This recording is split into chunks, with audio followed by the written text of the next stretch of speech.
Use this screen to purge already updated T-sheets from history up to a specific date. Note that the information purged will not appear on Tea Time reports. Select your club, and for the golf course, select a specific course or all courses, and enter a date to purge up to this date. The last time a purge was performed and the oldest T-sheet currently on file will be noted on screen. Once you're ready, click Purge History, and in the pop-up confirmation, click Yes to proceed. This program will purge edit logs that are maintained whenever changes are made to reservations. Select your club and set the starting and ending dates to purge the edit logs. The last time a purge was performed will be noted on screen. Once you're ready, click Purge Edit Logs, and in the pop-up confirmation, click Yes to proceed.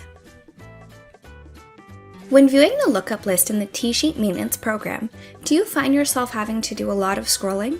Do you have open T-sheets from 5 or more years ago? The lookup list can be shortened by running the end-of-day processing to close any open T-sheets for the day. If you do not close your T-sheets, they will continue to appear in your lookup list.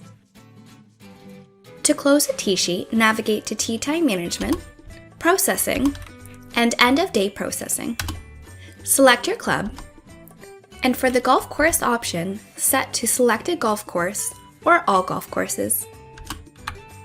If you want to close multiple T-sheets at once, set the T-sheet date option to T-sheet date range and enter the starting and ending T-sheet dates.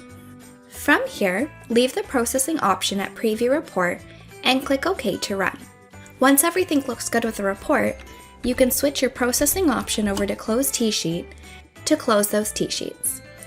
For more information on how to run the end-of-day processing, watch the video titled Tea Time Management End-of-Day Processing. Thanks for watching, stay tuned for more how-to videos, and don't forget to subscribe.